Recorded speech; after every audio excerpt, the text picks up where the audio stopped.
Hey, don't read. My wonderful viewers watching me from all parts of the world, no matter the situation in Nigeria at this moment, we all can never be full at the same time. I'm going to allow you guys at this moment to listen to this radio presenter, AS RUFAI, what he has said, because he has really exposed APC government and Tinubu concerning Nigeria general election, my country people. I'm going to allow you all at this moment to listen to him. Don't forget to share this video. Please click on that share button and also like this video for more amazing and interesting updates. God bless you, and don't forget to leave your own comments down below. Enjoy the rest of the video. That goes along that narrative where Nigeria is today as a country is the book of one of my favorite British Prime Minister, Benjamin Disraeli, and also author and writer that wrote the book Two Nations, or Sibyl, which was a very important story of the strife in Britain then among the haves, the rich, and the have-nots.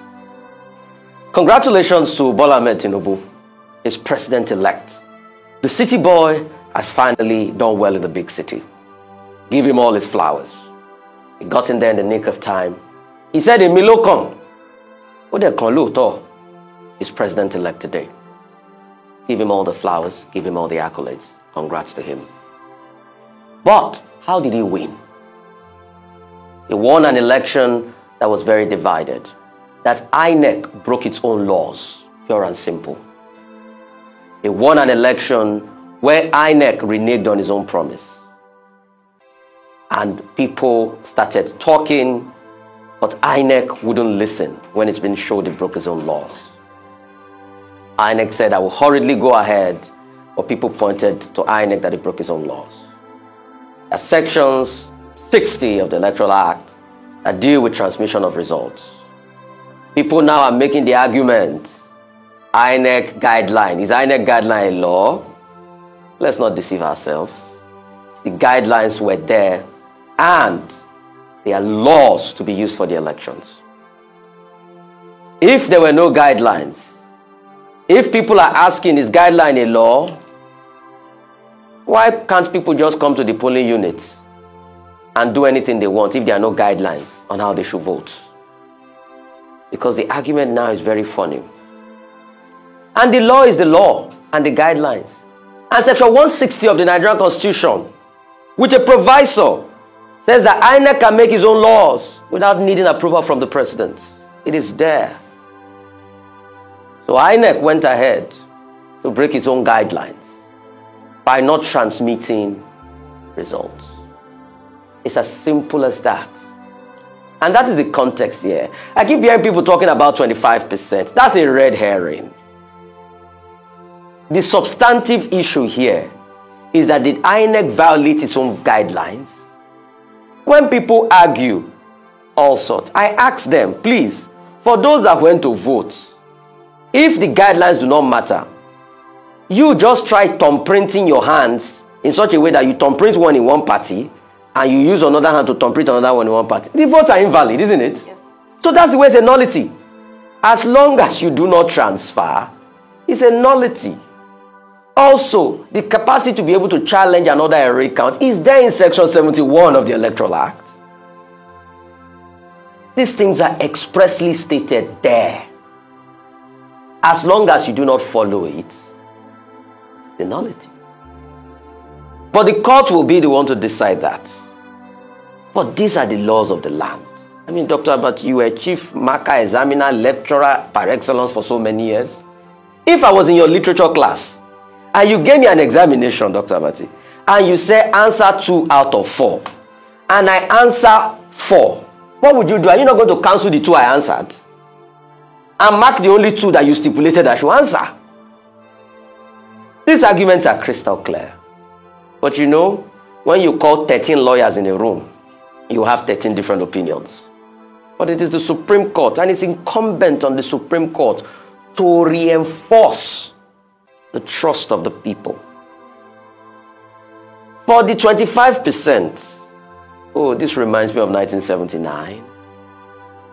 Fatai Williams, of blessed memory, clumsily worded, but semantically unambiguous. Those were the exact words used there. The law was clumsily worded, but semantically unambiguous. We all know the definition of "and."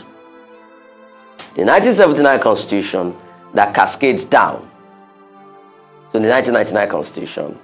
In the 1979 Constitution is stated expressly 1/4 over 2/4 over 2/3 in the 19 states of the Federation as it was then. There was no "and" FCT. Lagos was FCT. Wasn't the Federal Capital Territory. Wasn't the capital of the country. But if the Constitution in this regard says "and FCT," and FCT, Rufai, standalone entity, Dr. Abati, Mr. Efeni, and Ayo. I don't know too much, but these are the arguments out there. You can even take it as I no go school. Moving forward, President Muhammadu Buhari, his letter of congratulations reminded me pretty much of the letter or the words said by Umar Musa Yar'Adua after he won in 2007. He said, we can't say the elections have been absolved of faults. The beavers did not work. But this was what was stipulated in the law, that the beavers will work. It's also stated in the Electoral Act that a place where the beavers does not work is as good as elections not holding there. But there were places the beavers did not work, the elections were counted. Just like Umar Musa Yar'Adua said that, I know the elections that brought me was fraught with irregularities. And what did he go further to do? He set up the Ways Commission. Apart from the congratulations and all of that. Once again, congratulations to the city boy. But in his own speech, yes, I ask, was the speech for his party members or for the Nigerian people? Because all I heard was strictly about his party members, congratulating all of them, going further to remind us how some party agents have not even been paid because of the Naira crunch. Then congratulated Baba Gidi Ogala, Dr. Abati, and said, thank you for the good work you did for taming the gorilla. I heard it. I'm sure some people will argue with me that I didn't hear that. Was that complimentary at the first speech to the international community? Was it about the people that voted for you, or the sufferings of the millions of people out there? But anyway, in fairness to him, he reiterated the promises. He says he will do Nigeria well. And we, the media, will hold him accountable. We will ask the questions. I just hope we are not stifled when we start to ask the questions. I just hope we are allowed to do our jobs. But he also went further to call on the three other opponents and said, work with me. We want to build Nigeria. We have to build Nigeria.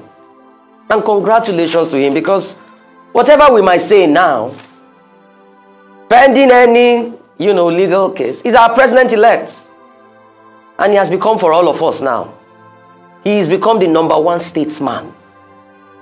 And the things we give statesmen are gifts of kudos, where he's right, and criticisms. Criticisms are the engine. It's the oil that oils the engine of any nation to success. So we congratulate him. But all those vitriol against other people were needless. The international community, everybody was watching that first attempt. He has started by going to the courts.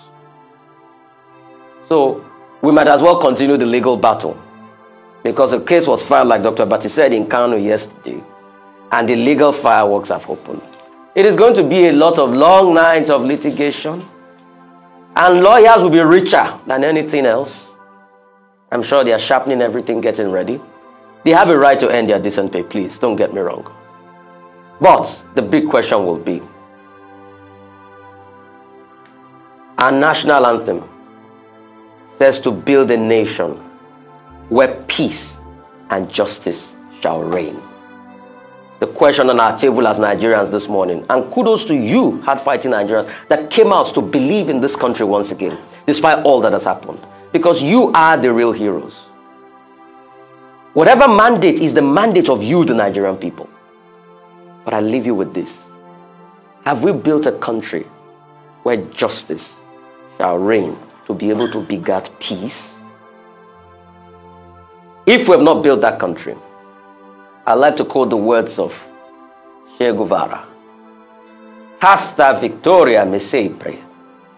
Until we build that country where peace and justice shall reign. Hasta victoria me sempre.